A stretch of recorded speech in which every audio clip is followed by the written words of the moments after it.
시장을 멀리서 바라봅니다. 빅픽처 오늘의 마지막 코너고요. 함께해 주실 분은 유한타증권의 유동원 본부장입니다. 안녕하세요. 안녕하십니까? 네, 오늘 주제 보겠습니다. 거품 증시 버블이다 뭐 이런 이야기들이 약간씩 나오고 있습니다. 이런 상황 속에서 그 가능성이 좀 더 확대될 것인가, 버블이 좀 더 키워가는 과정인가, 아니면 이제 초액 국면인가, 이런 내용들 좀 다뤄볼 텐데요. 먼저 지난주 이 시간 연결한 이후에 시장에서 좀 주목했던 뉴스가 부자 증세, 미국에서 나왔던 이 부분입니다. 자본 이득세와 관련해서 하루는 한다 해서 증시 빠지고, 또 한 번은 공화당의 반대에 부딪히면서 못할 거다 해서 또 증시 오르기도 하고 왔다 갔다 하는데요. 부자 증세 논의와 관련해서 시장의 영향 어떻게 좀 보세요? 네, 지금 계속 그 증시의 변동성이 나타나고는 있습니다. 근데 이 증시의 변동성이 일어난다 하더라도 앞으로 추가적으로 증시가 상승할 수 있다라고 판단이 들고 있습니다. 그 이유를 보면은요, 지금 자본이득세 관련해서 얘기가 지금 계속 나오고 있는데, 지금 자본이득세 부분에 있어서는 사실 아직 정확하게 법안이 통과가 된 것은 아니고요. 또 이 법안이 통과가 되는 데는 시간이 한참 걸릴 수 있습니다. 그리고 또한 과거의 예를 보면은 이런 법안들이 통과되기 전까지는 오히려 가격이 급등하는 모습이 나타날 수가 있습니다. 그래서 그런 부분들을 놓고 보시면은 지금 현재 시점에서는 우려를 하실 그런 단계는 아니다라고 판단을 하고 있습니다. 지난주에 증시가 계속 변동성이 일어나기도 했었죠. 보시면은 뭐 다우존스가 지난 월요일, 화요일 미국 증시 전반적으로 빠졌다가 또 수요일 날 반등을 했다가 목요일 날 빠지고 또 금요일 날 상승하고, 이런 식의 어떤 계속적인 변동성이 야기되는 이유를 놓고 봤을 때 이 부분이 이제 자본이득세 관련해서의 영향을 미쳤다라고 판단을 합니다. 그렇지만 사실 계속 말씀을 드립니다만 이런 법안들이 실질적으로 통과하는 데 시간이 걸리고, 통과하기 전에는 오히려 거품 증시가 올 가능성이 더 높다라고 말씀을 드리겠습니다. 네. 그러면은 시장에서는 이 부분이 통과가 되면 좀 부담일 거다라는 기존의 생각이 아니라 이것이 통과된 이후에는 더 또 시장이 강력해질 것이다, 이렇게 얘기를 해주시는 건데, 그러면은 지금의 밸류에이션 수준이라든지 그리고 이런 부분들을 감안해 봤을 때 시장이 좀 더 강해질 거라고 예상하시는 근거들, 이유들 좀 더 설명을 해주시죠. 네. 자, 거품 증시는 보통 이게 언젠가는 붕괴가 되겠죠. 근데 이제 붕괴가 되는 시기를 생각해 보면 갑자기 옵니다. 그러니까 다들 뭐 거품이다, 거품 붕괴 가능성이 있다, 이런 얘기를 할 때 오는 게 아니죠. 뭐 예를 좀 들어 드릴게요. 또 최근에 보시면은 그 앨런 머스크가 우주로 쏘았다는 도지코인, 보시면은 차트를 보시면 거의 뭐 폭등을 했죠. 아주 단기간에 폭등을 합니다. 이런 식으로 780% 상승을 하고 나서, 그리고 나서 이제 62%의 폭락장이 나타나죠. 우리가 흔히 말하는 이걸 버블이라고 하고 버블 붕괴라고 얘기를 합니다. 또 지난주에 이 국내 블록체인 기업 얘기 나왔었는데, 아로하나 토큰 뭐 하루에 1000배 상승, 10,000% 상승, 말도 안 되는 이런 것들이 나타나고 또 폭락장이 나타나죠. 자, 이런 그 코인 쪽에만 그런 거품이 있었나요? 그게 아니고요. 다른 시장에도 있었어요. 보시면은 국채가 그랬죠. 지금도 어떻게 보면 일정 부분 거품이라고 생각하는데, 일본의 10년 국채 금리를 보시면은 채권이 마이너스까지 갔었잖아요. 그리고 지금 유럽의 대부분의 국채가 마이너스입니다. 이게 무슨 얘기냐? 돈을 빌려주고 돈을 내야 되는 거죠. 마이너스 금리라는 건 그렇습니다. 자, 그만큼 어떻게 보면 이제 현금의 가치가 떨어지는 부분들, 이런 부분이 있으면서 일정 부분에 엄청난 채권 가격 거품을 만들어냈었고, 그거에 대한 돌림 현상이 나타나면서 금리가 최근에 빠르게 올라갔었습니다. 또 유가 선물도 그랬죠. 기억하실지 모르겠지만 작년에 유가 선물이 이례적으로 처음으로 마이너스가 나왔어요. 이때 마이너스 가면서 뭐라고 얘기했냐면, 석유를 들고 있는 것 자체가 비용이기 때문에 마이너스 가야 된다, 뭐 이런 얘기. 자, 이런 것들을 거품이라고 얘기를 합니다. 근데 일부에서는 지금 주식이 거품이라고들 얘기를 하고 있지만, 실질적으로 저희가 판단하기에는 거품하고는 거리가 상당히 멀다라고 생각하고, 만약에 거품이 온다면 정말 훨씬 더 세게 올 거라고 예상을 하고 있습니다.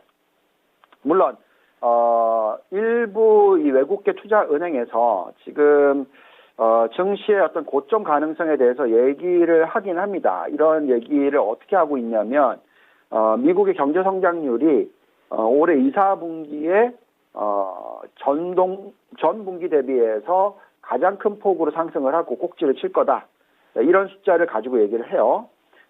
지난 1, 4분기가 7.5% 성장률에서 올해 2, 4분기에 10.5% 성장률, 그리고 나서 그 다음 분기, 다음 3, 4분기가 7.5% 성장률, 그 다음에 6.5% 성장률, 이런 식으로 떨어질 거라고 얘기를 하면서 제가 알고 있기로는 미국의 대표적인 투자은행들 두 개가 지금 시장에 5% 내지 뭐 10% 이상의 조정에 대한 얘기를 하고도 있습니다. 그렇지만 저희는 오히려 지금은 거품이 더 크게 확산될 거다라고 말씀을 드리고 있고요. 자, 그 부분은 어디서 지금 저희가 얘기하고 있냐면 미국 경제 성장률을 놓고 볼 때 우리는 전 분기 대비해서 성장률에 비교를 하는 게 아니라 작년 동기 대비해서 지금 현재 분기의 성장률을 전 분기의 숫자하고 비교를 하면서 판단해야 되는데 이 숫자가 계속적으로 지금 상승하고 있고요. 언제 고점을 찍을 거냐라고 대충 예상을 해보면 내년 1, 4분기일 거라고 생각합니다. 그래서 그때까지 어느 정도의 큰 폭의 상승장이 나타날 건데 이 부분을 미국 시장으로 놓고 보면 지금 지수 대비해서 S&P와 나스닥 모두 거의 50% 가까이 상승할 수 있는 구간이 향후 약 1년 반에서 2년 반 동안 나타날 수도 있다라고 생각하시는 게 중요할 것 같습니다. 다른 자산의 비이성적인 급등에 비해서 증시의 상승은 상당히 합리적이다. 아직 거품이 아니라 거품이 곧 더 크게 만들어질 수 있는 그 이야기인즉슨 상승력이 훨씬 더 크다. 이렇게 좀 봐주고 계신 건데요. 그러면 어느 수준까지가 합리적인 상승이고 어느 수준까지 올라가면은 그것은 거품이다라고 볼 수 있는 건지 이 미국 증시 S&P라든지 뭐 나스닥을 기준으로 해서 상승 여력을 좀 봐주세요. 네. 자, 보시죠. S&P 500 같은 경우에 우리가 돌려보는 잔존가치 모델상에 적정 가치를 좀 구해보면은요. 올해 2021년이 추가로 한 6%대 중반 정도, 6.6%. 그리고 또 내년에 추가로 더 늘어나면서 26.5% 정도, 그러니까 전체적으로 내년 말까지로 보면. 그리고 또 2023년 말까지로 계산해보면 이게 49.4%까지 올라갑니다. 이렇게 되는 이유는 매년 지금 S&P 500 기업들이 정말 많은 돈을 벌어들이고 있어요. 연간 계산해 볼 때 19.1%라는 자기자본 수익률이 나오고 있습니다. 그래서 이 자기자본 수익률에서 배당금을 뺀 금액이 자기자본에 더해지니까 그만큼 1년이 지나고 나면 또 상승 여력이 늘어나는 것이죠. 자, 그런 모습이 지금 S&P 500에 나타나고 있고요. 나스닥을 보면은 그 숫자가 더 큰데요. 지금 올해 연말까지는 한 8% 정도 상승 여력, 그리고 내년 말까지는 34.9%, 내후년 말까지는 67% 이런 숫자가 나옵니다. 그래서 자, 이런 부분들 감안하면 아직까지는 미국 증시가 거품으로 갔다라고 말씀드리기가 어렵다고 말씀을 드립니다. 자, 여기서 또 대표적인 기업들 13개를 우리가 항상 들여다보는데 지금 보시면 미국 대표 13개 기술주들의 상승 여력은 아까 들여다봤던 나스닥의 상승 여력보다 훨씬 높습니다. 지금 숫자가 어떻게 나오냐면 한 44% 상승 여력이 나오고요. 또 자기자본 수익률은 아까 S&P가 19.1%, 나스닥이 약 22%, 그리고 이 기술주 대표 13개는 자그마치 38.7%가 나옵니다. 그래서 자, 이런 부분을 감안하면 아직 미국 증시는 기술주 위주로 봤었을 때도 그렇고 거품의 시작 정도라고 판단하시는 게 맞겠고요. 10년 국채 금리를 보고 있으면 최근에 굉장히 안정적인 모습 보여주고 있죠. 1.5% 정도 수준에서 큰 변화가 없을 것 같고요. 정말 많이 올라가더라도 2.5% 수준보다 더 올라갈 것 같아 보이지는 않습니다. 자, 이렇게 안정적인 금리가 유지가 되면 결국 이 ROE, 자기자본 수익률 빼기, 이 금리를 했었을 때 초과로 창출되고 있는 이 이익분이 그만큼 주가에는 중요합니다. 그런데 지금 현재 상황에서는 이런 숫자들을 보여주고 있는 대기업들이 정말 많아서 지금은 아직까지는 거품의 어떻게 보면 시작 시기, 언제 고점으로 갈지는 아직 시간이 많이 남았다 생각합니다. 형성되는 거다. 너무 걱정할 필요 없다. 이런 시각이신데 미국을 비롯해서 선진 증시 같은 경우는 대체적으로 사상 최고치 부근의 움직임 나타내고 있습니다. 선진국 증시 투자 전략 좀 알려주세요. 네. 자, 우리가 지금 총 여러 국가들을 들여다보는데, 선진국이 거의 한 14개 이상 들여다보고 있습니다. 지금 쭉 돌려보면, 가장 매력도가 높다고 나오는 쪽이 미국인데, 미국의 나스닥 100입니다. 그 다음에 이제 스위스, 그리고 또 나스닥 전체, 그리고 독일 닥스, 스웨덴의 OMX, 그리고 미국의 다우존스, 영국의 푸치 이런 순서인데 결국 선진국으로 보면은 지금 상승 여력이 한 13.3% 정도 나오고요. 이 중에서 아까도 말씀드렸습니다만 미국과 유럽의 비중이 높아야 된다라고 말씀드립니다. 지금 선진국 투자 비중을 우리가 어떻게 얘기하고 있냐면 전체 글로벌 포트폴리오에 적어도 70% 정도 들고 가자라고 얘기하고 있고요. 지금 시가총액 기준으로 선진국이 80%니까 제법 많이 들고 가지만 그래도 좀 비중 축소 개념이죠. 그렇지만 어쨌든 국가로 놓고 보면은 미국 비중을 전체 포트폴리오 한 60%, 유럽 비중을 한 10% 정도 들고 가는 것이 적절하다라고 말씀드리고 있습니다. 그러면 우리나라를 비롯해서 또 신흥국들은 어떤가요? 네, 신흥국은 계속 말씀을 드리고 있는 내용인데 제조 강대국 쪽, 특히 반도체 비중이 높은 쪽이 매력이 있다라고 말씀을 드리고 있어요. 가장 높은 매력도가 나오는 국가가 대만과 한국, 그리고 베트남까지 나옵니다.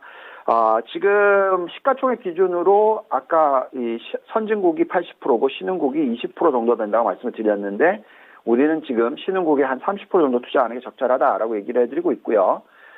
여기서 이제 베트남에 대해서 좀 간략하게 말씀을 드리면 여태까지 계속 대만이랑 한국에 대해서 좋게 말씀을 드렸으니까 베트남은 시가총액 기준으로 굉장히 작아요. 0.2%밖에 안 됩니다. 글로벌 시장에. 근데 매력도가 충분히 있다라고 판단이 들고요. 상승 여력이 거의 한 20% 정도 나오고 지금 현재 외환 보유고가 GDP의 35%, 대외 부채의 81% 정도 되고요. 또 우리가 식센스 모델로 돌려보면 6점 만점에 5점이나 나옵니다. 그래서 그만큼 지금 베트남은 적극 투자를 해야 되는 그런 구간이라고 말씀을 드리고 있고 대표적인 종목으로는 빈홈스라든지 호아팟 그룹, 그러니까 건설, 철강 이쪽의 매력도가 충분히 높게 나타나고 있고 베트남 지수 자체도 상당히 매력이 있다라고 말씀을 드립니다. 전체 포트폴리오의 약 30%를 신흥국 투자를 해야 된다고 말씀을 드리고 있고요. 베트남 투자는 전체의 한 2, 3% 정도, 그래도 현재 시가총액 기준으로는 10배 정도 되는 거죠.